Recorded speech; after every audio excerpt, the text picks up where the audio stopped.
Hola, hola, ya. Muy buenas tardes, hermanos. Qué bueno estar con ustedes compartiendo. La verdad que es un gusto para mí, un gozo realmente estar hablando de la palabra del Señor, pero sobre todo un tema que es tan crucial, tan necesario para nosotros. Pero antes que eso, permítanme darles el saludo que les ha enviado la iglesia en Barranquilla, como lo decía el pastor Víctor, la iglesia Rescue Mission Church. Una iglesia que está muy agradecida con Rock Hill, con esta iglesia en particular, por todo el apoyo, las oraciones y, como decía el pastor Víctor, la hermandad que tenemos, que solo puede ser producida por el Evangelio de Cristo Jesús el Señor. Así que, sin más preámbulos, porque el tiempo apremia, acompáñenme a orar y luego vamos a ir a la Biblia y vamos a estar leyendo una porción del capítulo 4 de la carta del apóstol Pablo a la iglesia en Éfeso, la carta a los Efesios. Así que oremos juntos y vamos a la palabra del Señor.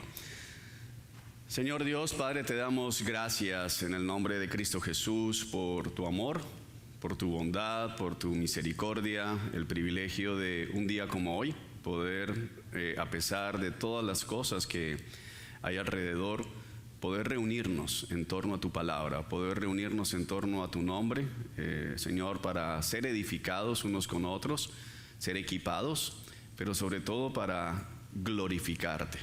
Gracias, Señor, por el privilegio de ser llamados por tu nombre, y encomendamos este tiempo a tu cuidado, encomendamos este tiempo para que podamos juntamente crecer a la semejanza de Cristo Jesús, el varón perfecto. Amén y amén. Muy bien, entonces se me han encomendado varias de las sesiones y la verdad que no solamente es el privilegio, sino la responsabilidad de hablar de un tema que antes de abordarlo quisiera ser claro en algo. Lejos estoy de cumplir con todo lo que voy a exponer, así que es doble responsabilidad, porque a medida que voy predicando, voy siendo nuevamente convicto por el Espíritu Santo de la necesidad de seguir trabajando cada vez más para dar realmente gloria al Señor y cumplir esto. Y vamos a mirar la porción del capítulo 4, carta a los Efesios. Vamos a leer del versículo 1 al 5 y luego vamos a saltar un poco más adelante. Así que yo estoy leyendo la Nueva Traducción Viviente, la misma palabra. Si usted tiene otra versión, dice así: por lo tanto, yo, prisionero por servir al Señor, les suplico que lleven una vida digna del llamado que han recibido de Dios, porque en verdad han sido llamados. Sean siempre humildes y amables, sean pacientes unos con otros y tolérense las faltas por amor. Hagan todo lo posible por mantenerse unidos en el Espíritu y enlazados mediante la paz.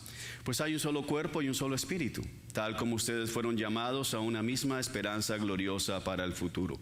Hay un solo Señor, una sola fe, un solo bautismo y un solo Dios y Padre de todos, quien está sobre todos y en todos y vive por medio de todos. Tal vez usted se esté preguntando en este momento, bueno, pero es una conferencia de matrimonios. ¿Qué tiene que ver esta declaración de que hay una sola fe, hay un solo Señor, hay un solo bautismo, un solo Dios y Padre de todos, quien está sobre todos y en todos y vive por medio de todos? Yo pensé que me iban a decir rápidamente cómo ser un buen esposo, cómo ser una buena esposa. Yo lo que necesito es que mi cónyuge aprenda a tratarme bien, y a eso vine a esta conferencia. Pero acaban de empezar con teología acerca de la unidad, el medio de la iglesia, una teología que une la verdadera iglesia del Señor. Y la razón es porque, aunque vamos a hablar de manera específica acerca de los roles matrimoniales y vamos a estar viendo el matrimonio en diferentes perspectivas, y especialmente aquí en la carta a los Efesios en el capítulo 5, es necesario entender que la meta de Pablo no es que seamos mejores esposos. La meta de Pablo, cuando Dios lo utiliza para hablarnos en el capítulo 5 acerca de esposos amando a su esposa como Cristo ama a la iglesia, o esposas respetando a sus maridos, sometiéndose a la autoridad de sus esposos como la iglesia lo hace con Cristo, no es en sí misma la idea de ser buenos esposos, matrimonios que simplemente disfruten el regalo del matrimonio. Hay algo mucho más grande, algo que es mucho más trascendental, algo que es mucho más importante para nosotros, y eso es lo que Pablo nos deja ver en el capítulo 4. Así que lo que vamos a hacer en esta sesión es como reducir un poco el zoom que tenemos muy amplio del matrimonio, y lo vamos a traer a cuál es el objetivo que Pablo tiene, qué es lo que Pablo está realmente buscando, y luego vamos a ampliar ese zoom para ver el matrimonio en diferentes perspectivas, y al final vamos a devolvernos, lo vamos a cerrar para ver cómo luce el matrimonio en medio de la iglesia cristiana. Eso va a ser como la manera en que vamos a estar trabajando. Pablo está estableciendo una meta. Nos deja ver aquí el versículo 1, por lo tanto. Eso es un conector. Lo que está haciendo básicamente el apóstol es enlazando todo lo que nos dijo en los capítulos 1, 2 y 3. Si usted no ha leído la carta, tiene una tarea para su casa esta noche, para que pueda entender de qué es lo que yo estaba hablando en la tarde de hoy. Pero los capítulos 1 al 3 de la carta a los Efesios son capítulos donde básicamente Pablo nos está dando un compendio teológico, nos está dejando ver el plan de Dios, quién es el Señor, qué es lo que hace el Padre por nosotros, qué es lo que hace el Hijo por nosotros, qué es lo que hace el Espíritu Santo por nosotros, como lo estábamos cantando hace unos momentos. En el capítulo 1 se nos deja ver que el Padre nos predestinó para adopción desde antes de la fundación del mundo, que el Hijo nos redimió con su sangre y que el Espíritu Santo nos ha sellado como garantía de la promesa que se nos ha dado. Y luego comienza a desarrollar de manera particular, capítulo 2, la realidad espiritual de toda la humanidad. Todos estábamos muertos. Todos estábamos muertos a causa de nuestros delitos, de nuestras transgresiones, de nuestros pecados. Servíamos al diablo por naturaleza, éramos objeto de la ira de Dios, pero luego se nos deja ver que la salvación es un regalo de Dios, por gracia de Dios hemos sido salvados. Luego nos avanza Pablo en el capítulo 3 para hablar de la iglesia, como el plan secreto de Dios, ese misterio que estuvo velado en un tiempo, pero que ahora ha sido revelado a través del Evangelio, y el plan de Dios de hacer de gente de muchas naciones un solo pueblo para su gloria. Y luego de explicar esto, que es básicamente el Evangelio, Pablo dice: por lo tanto, yo, prisionero por servir al Señor, les suplico que lleven una vida digna del llamado que han recibido de Dios. Ahora quiero que pensemos en la implicación de esto, porque Pablo está diciendo que hay una vida digna del llamado, y ese llamado no es otro que el que se nos dijo en el capítulo 1, hemos sido llamados, predestinados para adopción por parte de Dios desde antes de la fundación del mundo. Y Pablo nos deja ver que hemos sido llamados, y ese llamado espera una respuesta de parte nuestra, una vida digna. Ahora, cuando la Escritura dice una vida digna, al mismo tiempo nos está dejando ver que hay una vida indigna. Y ese es el punto con el que vamos a comenzar. Es posible que tú estés viviendo una vida que no es digna del llamado que has recibido de parte de Dios. Entonces, antes de saltar al matrimonio en sí mismo, antes de saltar a ver cómo es que cambio a mi esposo o a mi esposa, yo debo comenzar a preguntarme si la vida que estoy llevando en mi matrimonio es una vida digna al llamado que he recibido de parte de Dios. Eso es lo primero que Pablo está estableciendo. Y luego nos comienza a dejar ver maneras en que esa vida digna se refleja. Pero antes de pasar allá, para nosotros es importante recordar esto: la meta en sí misma no es tener buenos matrimonios. Vamos ahorita a devolvernos al versículo 2 nuevamente, pero necesito que usted avance conmigo al versículo 13 de este mismo capítulo para poder entender un poco más la meta que tiene el Señor acá. Dice el versículo 13: ese proceso continuará hasta que todos alcancemos tal unidad en nuestra fe y conocimiento del Hijo de Dios, que seamos maduros en el Señor, es decir, hasta que lleguemos a la plena y completa medida de Cristo. ¿De qué proceso está hablando Pablo en el versículo 13? ¿De qué manera está hablando de un proceso que nos debe conducir a una unidad? Leamos versículos 11 y 12 para poder responder esto. Ahora bien, Cristo dio los siguientes dones a la iglesia: los apóstoles, los profetas, los evangelistas y los pastores y maestros. Ellos, ¿quiénes son ellos en nuestro texto? Los pastores, los maestros, ¿de acuerdo?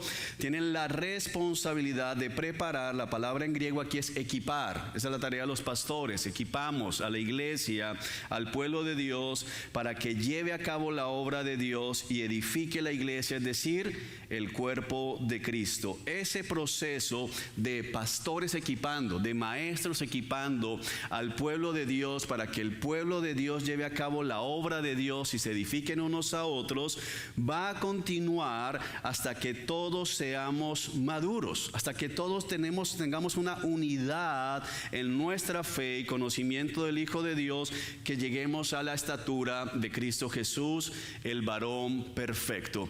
Quiero que pienses en esto, porque esa es la meta que tiene Pablo en mente antes de hablarnos de cómo ser buenos esposos, o de cómo deben lucir los padres, que lo sigue diciendo allá en el capítulo 5. Hay algo más grande, y es que el matrimonio es usado por Dios, y la manera de vivir el matrimonio de acuerdo a la Escritura es usada por Dios con un propósito, y es que nosotros seamos cada vez más parecidos a Cristo Jesús. Y yo quiero que paremos un momento acá, porque esto tiene que ayudarnos a redefinir muchas veces la manera en que nosotros abordamos el matrimonio. Muchos se casan con la idea de ser felices, y entonces me voy a casar para que alguien me haga feliz, para que mi esposa me haga feliz, porque es que yo creo que ella es la mujer ideal para hacerme feliz, o él es el hombre ideal para hacerme feliz, y entonces nos casamos con la idea de que alguien me haga feliz. O algunos que son un poco más nobles se casan con la idea de hacer feliz a alguien. Y entonces yo me caso para hacer feliz a mi esposa, o me caso para hacer feliz a mi esposo. Y aunque puede haber más nobleza en la segunda perspectiva, la primera suena un poco más egoísta: quiero casarme para que me hagan feliz, es un motivo bastante egoísta. El segundo es un motivo humanista. Y el motivo humanista está por fuera de la perspectiva bíblica. Si bien en el capítulo 2 vemos que Dios es rico en gracia y misericordia, y por eso nos salvó por gracia a través de la fe, no significa que el centro del evangelio seamos nosotros.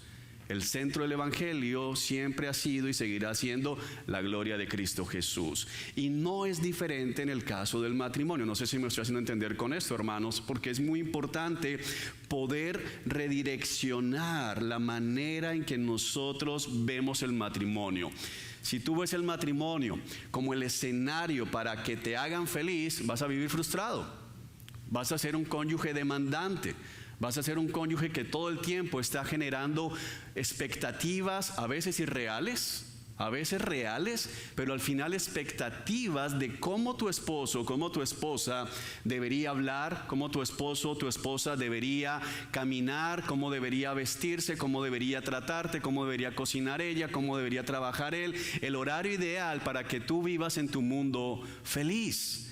Sin embargo, esa es una perspectiva equivocada. O por el otro lado, podrías estar viviendo un matrimonio en el que te haces especialista en tu cónyuge para hacerlo feliz. Ahora, quiero ser claro en esto. ¿Estoy diciendo que el objetivo del matrimonio es hacer miserable al cónyuge? No. No se trata de, ok, ya entendí, no tengo que hacerte feliz, así que prepárate para sufrir. No, no es eso. O decirle, bueno, has venido sufriendo, ¿qué esperabas? Ese era el propósito. Tampoco es. Pero aunque es bueno conocer a mi esposa, y es bueno que mi esposa me conozca, y de esa manera no me haga daño sin darse cuenta, y que aunque no hay nada malo, de hecho es bueno tratar de buscar el bienestar de mi esposa. Si mi objetivo es que ella sea feliz, voy a estar en problemas. Porque el objetivo del matrimonio es que Cristo sea glorificado y que tanto mi esposa como yo crezcamos día tras día en madurez espiritual, en unidad en nuestra fe, en nuestro conocimiento del Hijo de Dios, hasta que alcancemos la estatura de Cristo Jesús, el varón perfecto. Así que la meta del matrimonio no es mi cónyuge. No soy yo. ¿Dónde deben estar puestos los ojos de los creyentes que están casados? En Cristo Jesús. Su modelo es Cristo en todo sentido. Cuando lleguemos allí, para el esposo el modelo de amor es Cristo, y para la esposa el modelo a quien se somete sigue siendo Cristo Jesús. ¿Por qué? Porque Pablo nos está dejando ver aquí que el objetivo es que maduremos, que el objetivo es que crezcamos, pero esa madurez tiene que ver no con hacer muy feliz a mi esposa, porque muchas veces, para yo parecerme a Cristo, mi esposa va a estar triste.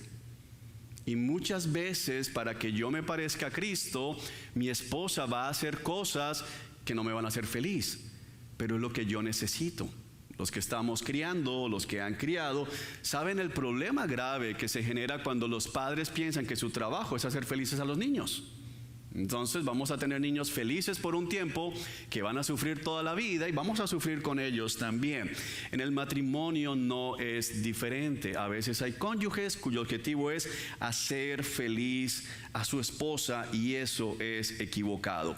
Sigamos leyendo el versículo 14 de esta carta. Mira lo que dice. Entonces ya no seremos inmaduros como los niños. Y es increíble, porque Pablo básicamente está hablándole a la iglesia, le está diciendo que tienen que madurar. Y hermanos, hay una cosa que no nos gusta, pero que tenemos que hacer también en la iglesia. Tenemos que madurar, tenemos que crecer. No podemos seguir siendo niños espirituales, tenemos que esforzarnos por crecer. Pero Pablo nos deja ver la manera en que esa inmadurez luce inicialmente. Dice, no seremos arrastrados de un lado a otro, ni empujados por cualquier corriente de nuevas enseñanzas, de nuevas doctrinas. No nos dejaremos llevar por personas que intenten engañarnos con mentiras tan hábiles que parezcan la verdad. En cambio, hablaremos la verdad con amor, y así creceremos en todo sentido hasta parecernos más y más a Cristo, quien es la cabeza de su cuerpo, que es la iglesia. Qué interesante que en solo 3 versículos 2 veces Pablo está diciendo que la meta es crecer a la semejanza de Cristo. Y este es el preámbulo para hablarnos de los roles matrimoniales. Por eso es que es importante que nosotros lo podamos ver con claridad antes de meternos en sí mismo en los roles. La meta es crecer a la semejanza de Cristo. Y aquí quisiera que hagas una pausa, no para que confieses públicamente, sino que te preguntes: ¿cuántas de las decisiones que tú tomas en tu vida matrimonial tienen como meta que tú y tu cónyuge se parezcan más a Cristo? ¿Cuántas de las decisiones que tomas en tu matrimonio, de las decisiones que tomas, dices, espérame, yo creo que esta decisión va a hacer que yo me parezca más a Cristo, o esta decisión va a ayudar a mi cónyuge a parecerse más y más a Cristo? Esta decisión va a hacer que maduremos como creyentes. ¿Cuántas veces paramos a hacernos esa pregunta? Si usted me pregunta a mí, la respuesta tal vez le diría, más bien bájate de ese púlpito y deja que se suba a otro, porque la realidad es que pocas veces estamos pensando en cómo parecernos a Cristo en el día a día, y es allí donde tenemos el problema, porque se nos olvida que hemos sido llamados y que por haber sido llamados debemos llevar una vida digna. Cuando comencemos a entrar en los roles, muchas de las preguntas van a ser, bueno, ¿y yo por qué debería tratar a mi esposa así si ella a mí no me respeta? ¿O por qué debería respetar a mi esposo de esta manera si él a mí no me ama como Cristo ama a la iglesia? Y la respuesta no va a estar es que tu esposo es un buen esposo o es en que tu esposa es una buena esposa, sino en que Cristo te ha llamado. Y eso cambia la perspectiva en que yo veo el matrimonio, porque muchos están buscando el combustible, el motivo, la motivación para actuar de acuerdo a lo que dice la Escritura en su cónyuge. Pero hermano, déjame decirte una realidad: si tú vas a buscar el combustible en tu cónyuge, te vas a quedar sin gasolina rápidamente. ¿Por qué? Porque te va a dar un flash informativo de última hora, en secreto, que no salga de aquí. Estás casado con un pecador. Tu esposo es un pecador. Tu esposa es una pecadora.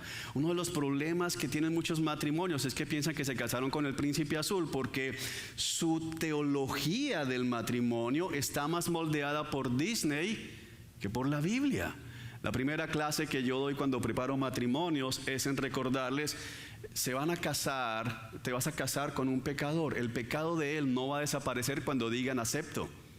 El pecado de ella no va a desaparecer cuando digan acepto. Al contrario, lo que tiende a suceder es que el pecado que estaba reprimido en el noviazgo ahora se siente en libertad de fluir libremente por la sala, porque hay algunos haciendo así, porque ahora están casados. Entonces, bueno, ya me casé, así que ahora me va a conocer a plenitud, y tu esposo y tu esposa te van a conocer.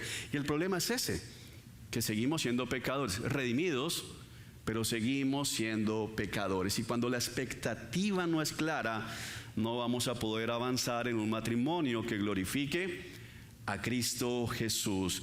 El versículo 15 dice: hablaremos la verdad con amor, y así creceremos en todo sentido hasta parecernos más y más a Cristo, quien es la cabeza de su cuerpo, que es la iglesia. Fíjate que aunque Pablo va a hablar de roles, primero habla de la iglesia. ¿Por qué? Porque los matrimonios hacen parte de la iglesia, y porque el objetivo no es que crezca tu matrimonio a expensas de la iglesia, o que crezca la iglesia a expensas de tu matrimonio, sino que somos un solo cuerpo.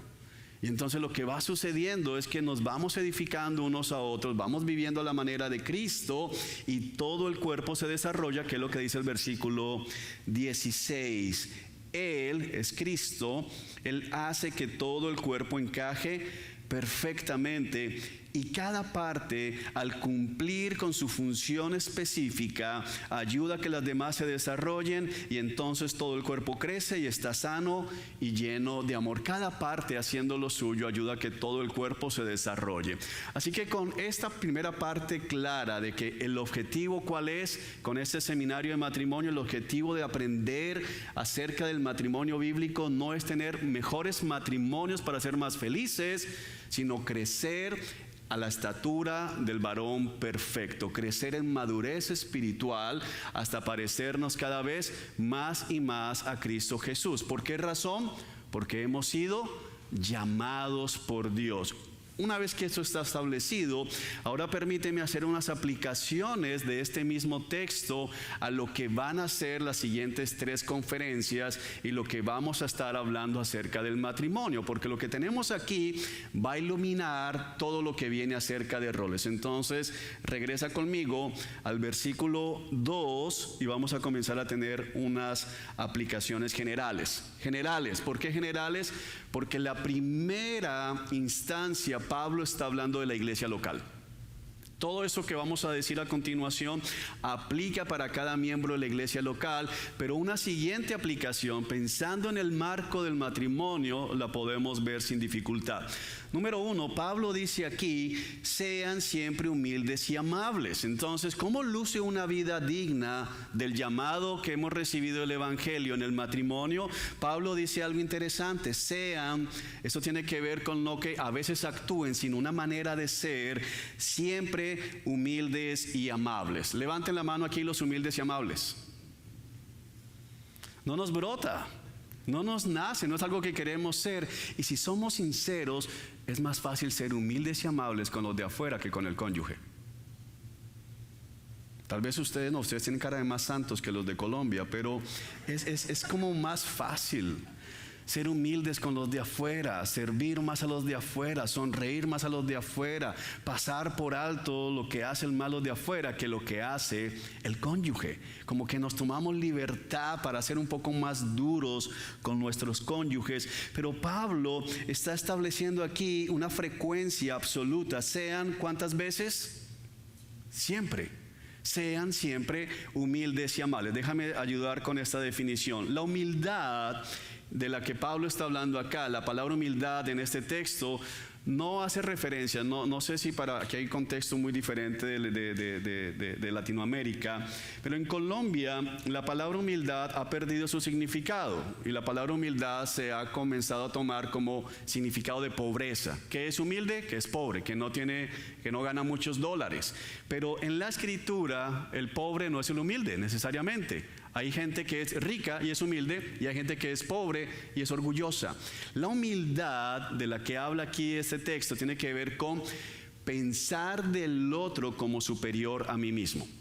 No significa pensar de mí mismo como menor, como que lo que Dios me ha dado, los dones que Dios me haya dado no los tengo. No es una humildad de esas que son molestas cuando tú le dices a alguien, oye, tú preparaste, no sé cómo se dice aquí, este cake, este pudín, este ponqué, este pastel de chocolate, y uno dice al personal, oye, qué rico te quedó, qué bien cocinas. No fui yo no hice nada, yo me paré en la cocina y pum, apareció el ponqué. No es verdad. Esa es una humildad que molesta porque es falsa. Es decir, gloria a Dios que me dio la capacidad de tener buena sazón, ok, pero el punto aquí no es esa humildad de rebajarse, sino la humildad de pensar del otro como mejor que yo, y especialmente en términos espirituales. Ahora, yo no sé si el pastor Víctor o el pastor Dave, pero no es usual que en una consejería, especialmente de matrimonio, que es nuestro tema, cuando viene un cónyuge y dice, bueno, esto es lo que está pasando en mi casa, pastor, y bueno, ¿cuál es el problema? Pocas veces escucho, el problema soy yo, que soy demasiado pecador, ella es una santa de Dios.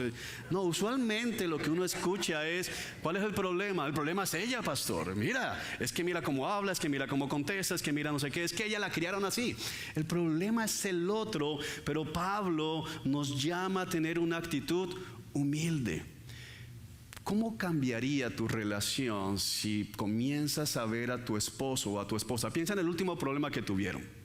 Y si tú hubieras asumido, bueno, tal vez el problema aquí soy yo. Tal vez la tensión que hay en la relación en esta mañana es porque yo soy terco, es porque yo soy difícil, es porque seguramente mi esposa está viendo las cosas desde una manera más espiritual que yo. No se nos hace natural pensar de esa manera. Y yo tengo que confesar que no es mi primer pensamiento. Usualmente mi primer pensamiento proviene de mi abogado. Todos tenemos un abogado en el corazón, un fariseíto que tenemos allí todos todavía. Todos tenemos un fariseo en el corazón que quiere justificarnos y que nos argumenta rápidamente. Yo puedo sacarte 3 razones bíblicas por las cuales yo no tengo la culpa en cada problema con mi esposa. Pero eso es instantáneo. En 10 segundos te puedo traer 3 versículos con los cuales soy inocente. Es terrible. Pero cuando pensamos en humildad acerca del otro, las cosas comienzan a cambiar. Y puedes parar y decir, espérate, ¿cuál es mi parte en este problema?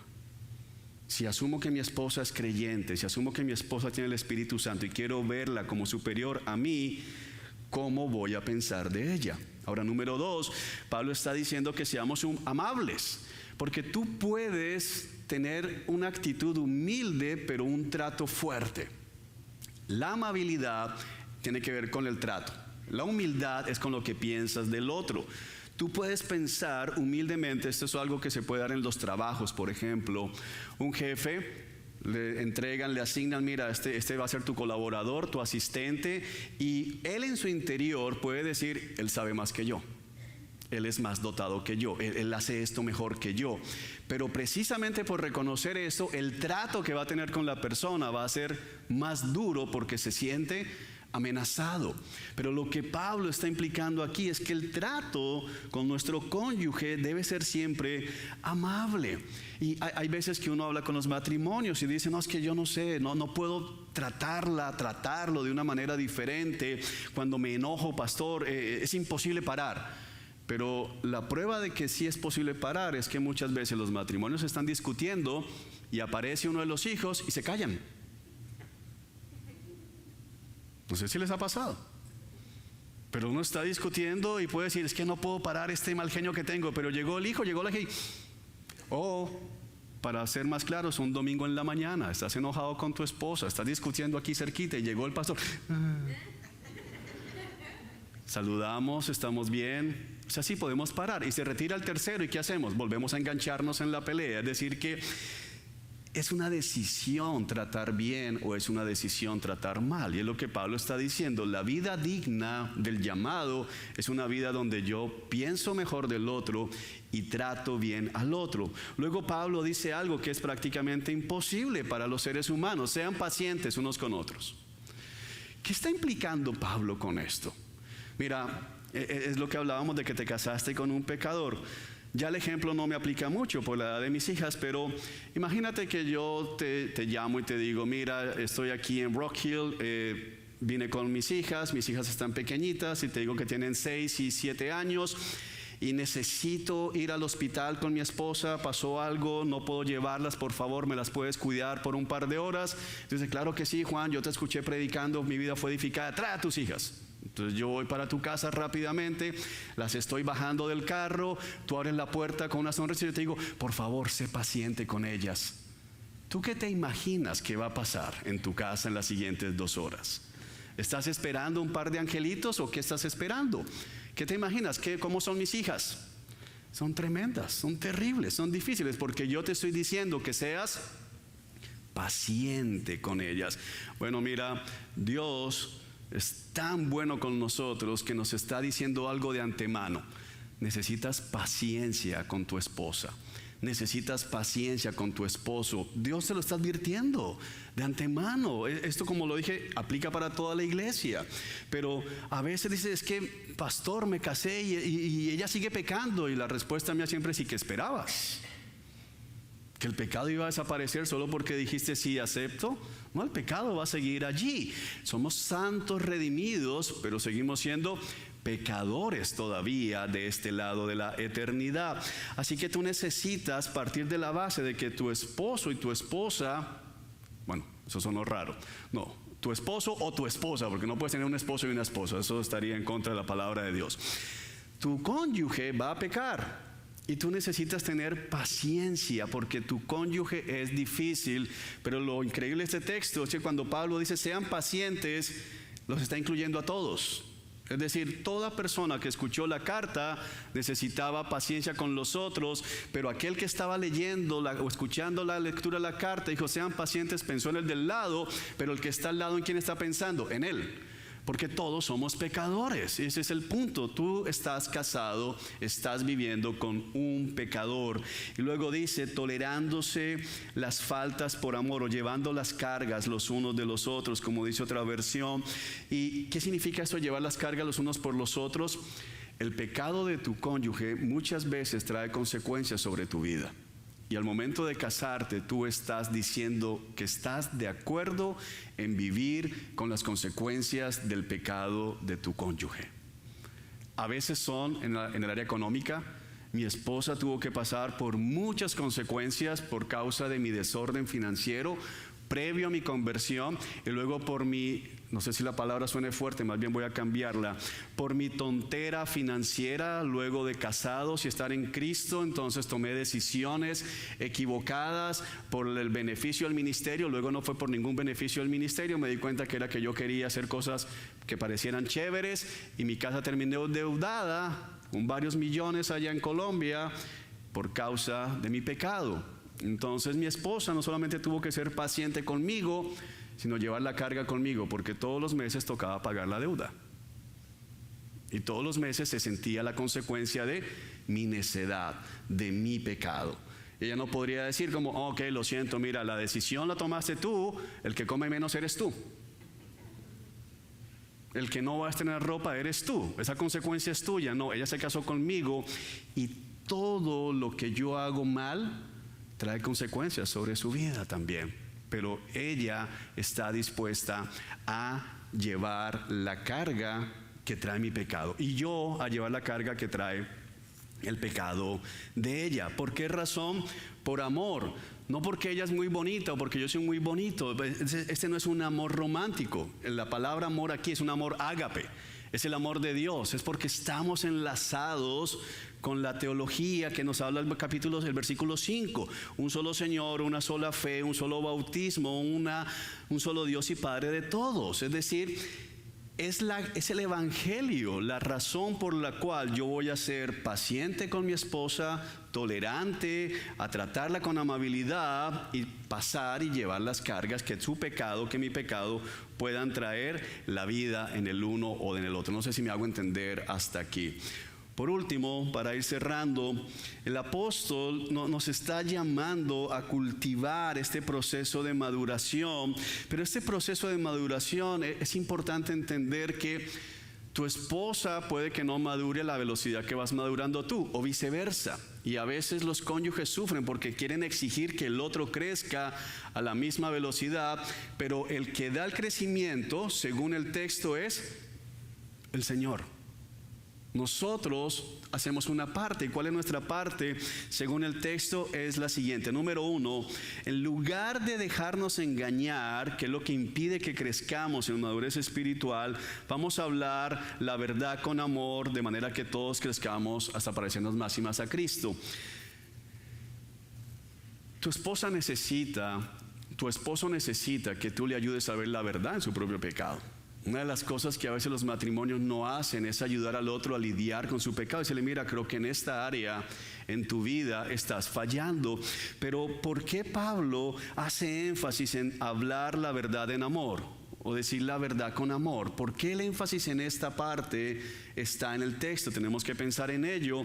Y creo que una de las respuestas es que no siempre decir la verdad va a traer buenos resultados si la manera en que decimos esa verdad no es amorosa. Voy a hacerte una ilustración práctica que creo que sucede muchas veces en los matrimonios. Imagínate que tú vas con tu esposa caminando en uno de los parques que hay aquí en el área en Rock Hill.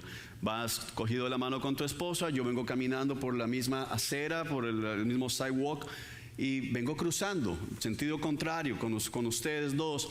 Yo paso, tú me miras, yo me quedé mirándolos a ustedes y seguí caminando. Luego tú sientes que yo te cojo por la espalda, yo me devuelvo, te tiro al piso, cojo a tu esposa, le hago una llave, saco un bisturí y le arranco algo que tenía aquí en el cuello.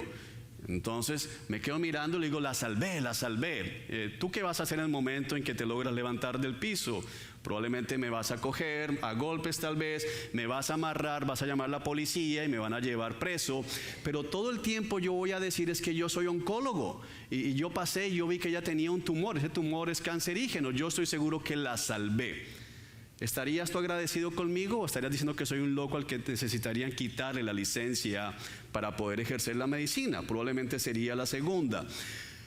Pero si yo paso en la misma escena y me devuelvo y digo, disculpen, yo soy médico, no los conozco, yo me dedico a esto, soy oncólogo y noté que tienes una bolita aquí, ¿se la han revisado en algún momento? No, ni siquiera me he dado cuenta, está ahí, ¿puedo tocarla? Sí, tócala. Ok, yo creo que se la deberían revisar, hacerle un estudio, porque es posible que no sea algo bueno para la salud de tu esposa. Esta es mi tarjeta, puedes ir a mi consultorio.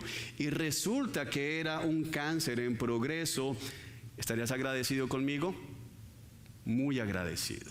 En los dos casos, tal vez el objetivo era el mismo, pero la manera en que se hizo fue bastante diferente.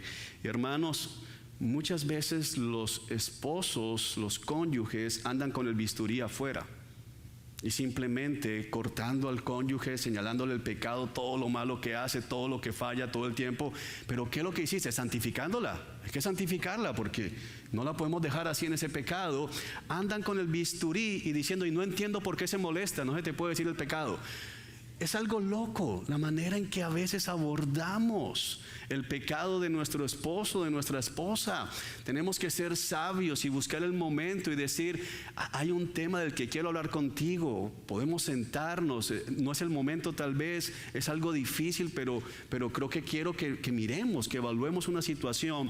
No es solamente lo que digas, sino cómo lo digas, y especialmente en el contexto del matrimonio. Y para cerrar, el apóstol Pablo en el versículo 16 nos ayuda a algo que no nos gusta. Dice que Él hace que todo el cuerpo encaje perfectamente y cada parte, al cumplir con su función específica, ayuda a que las demás se desarrollen, y entonces todo el cuerpo crece y está sano y lleno de amor. Muchos van a conferencias como estas esperando que les digan lo que su esposa tiene que hacer para ser mejor esposa, o esperando que su esposo escuche lo que tiene que hacer para ser mejor esposo. ¿Cómo hago que ella cambie? ¿Cómo hago que él cambie? Bueno, la perspectiva bíblica es diferente. La perspectiva bíblica es: dedícate a hacer tu parte. ¿Qué tengo que hacer para que mi matrimonio funcione? ¿Cómo hago que mi esposa me respete? Ámala. No, pastor, yo lo que dije fue cómo hago que ella me respete. Ámala.